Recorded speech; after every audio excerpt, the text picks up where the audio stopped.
Welcome back. તો હાલ એક મહત્વપૂર્ણ સમાચાર સામે નજર કરીશું। સુરતના પાલીગામ બિલ્ડિંગ દુર્ઘટના બાદ તંત્ર એક્શન મોડમાં જોવા મળી રહ્યું છે। તો સુરતની દુર્ઘટના વિશે વાત કરીએ કે તંત્ર એક્શન મોડમાં છે। ઉધના ઝોન વિસ્તારમાં આવેલી જર્જરિત ઇમારતોને નોટિસ ફટકારવામાં આવી છે, જેમાં પાલિકા દ્વારા નોટિસ ફટકારવાતા છતાં સ્થાનિકો ઘર છોડવા તૈયાર નથી। સુરતની આ ઘટના સામે આવી છે, જેમાં પાલિકાએ પાણી, ડ્રેનેજ અને વીજ કનેક્શન કાપી નાખવાની પણ નોટિસ આપી છે, છતાં પણ સ્થાનિક લોકોને કોઈ પણ અસર નથી। સુરતના પાલીગામ બિલ્ડિંગ દુર્ઘટના બાદ તંત્ર એક્શન મોડમાં આવ્યું છે। તો આજ મુદ્દે અમારી સાથે અમારા સહયોગી સાહિસ અમારી સાથે લાઈવ જોડાઈ ગયા છે। સાહિસ, સુરતની દુર્ઘટના વિશે વાત કરીએ કે તંત્ર દ્વારા નોટિસ ફટકારવામાં આવી છે, જર્જરિત મકાન છે, છતાં પણ સ્થાનિક લોકો મકાન છોડવા તૈયાર નથી।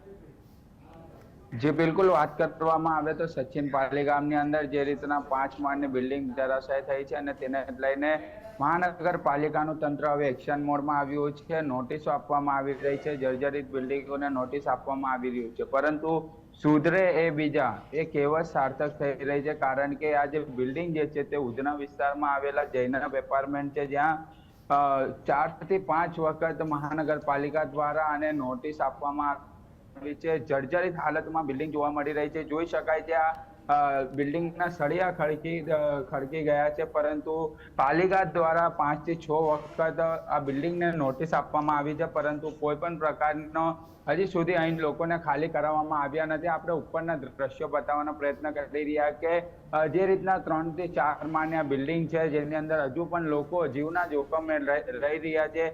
જે માલિક છે તે બોમ્બે ખાતે રહે છે, પરંતુ અહીં ભાડુઆત રહેતા હોય છે। સ્થાનિક સૂત્રો પાસેથી માહિતી મળી રહી છે કે અહીં કેટલાક ઇસમો છે જે ભાડું વસૂલ કરી રહ્યા છે, પરંતુ આજુબાજુના લોકો દ્વારા પણ મહાનગરપાલિકાને અરજીઓ કરવામાં આવી છે, પરંતુ કોઈ પણ પ્રકારનો નિકાલ આવ્યો નથી। આપણે સ્થાનિક જોડે વાત કરીશું। તમે કેટલી વખત મહાનગરપાલિકામાં રજૂઆત કરી છે, કઈ રીતનો તમને ભય છે અને આ બિલ્ડિંગ કેટલા વર્ષ જૂની છે, પાલિકાએ કેટલી વાર નોટિસ આપી છે?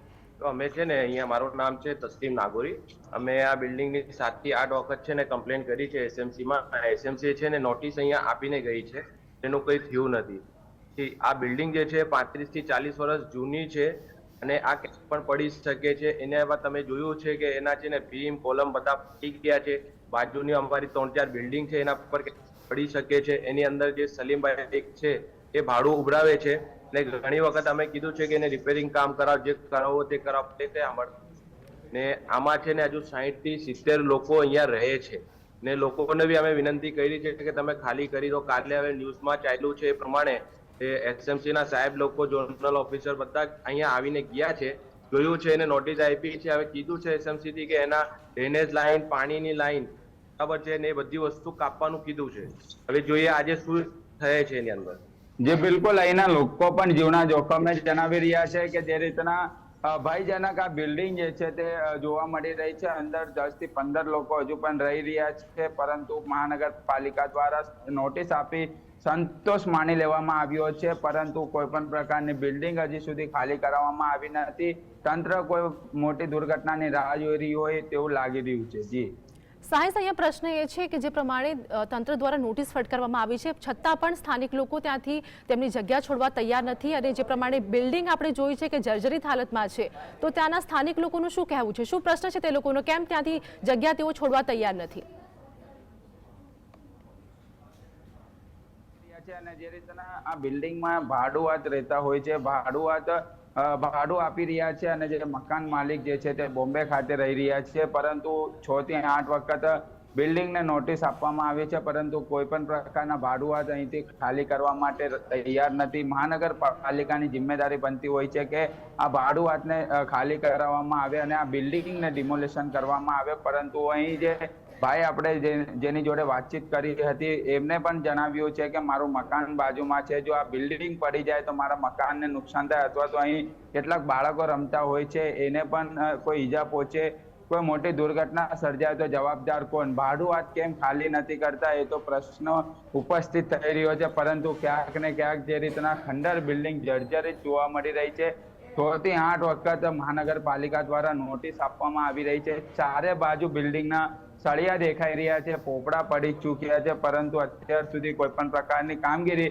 મહાનગરપાલિકા દ્વારા કરવામાં આવી રહી નથી. પરંતુ માત્ર અધિકારીઓ આવ્યા હતા, બાહેધરી આપવામાં આવી હતી, વીજ કનેક્શન કાપવામાં આવશે, પાણી કાપવામાં આવશે, પરંતુ અત્યાર સુધી કોઈ પણ પ્રકારની કામગીરી કરવામાં આવી નથી. લોકો હજુ પણ જીવના જોખમે રહી રહ્યા છે.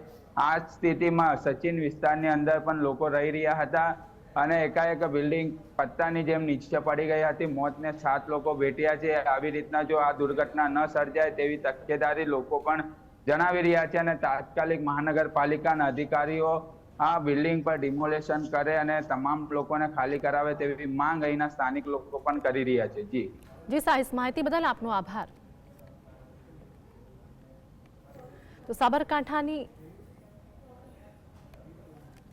સુરતની વાત કરી કે જે પ્રમાણે બિલ્ડિંગ જર્જરિત હાલતમાં છે, છતાં પણ ભાડુઆ ત્યાંથી છોડવા તૈયાર નથી. તંત્ર દ્વારા નોટિસ પણ ફટકારવામાં આવી છે. પ્રશ્ન ઊભો થાય છે કે ભાડુઆ આખરે કેમ ખાલી કરવા તૈયાર નથી? બિલ્ડિંગ આટલી જર્જરિત છે, 7 લોકોના મોત પણ થઈ ચૂક્યા છે, પરંતુ છતાં પણ ત્યાંથી તેઓ આ જગ્યા છોડવા તૈયાર નથી. હવે જે પ્રમાણે વાત કરીએ કે જેઓને નોટિસ ફટકારવામાં આવી છે, ત્યારે શું આગળ પગલાં લેવામાં આવશે તે પણ જોવાનું છે.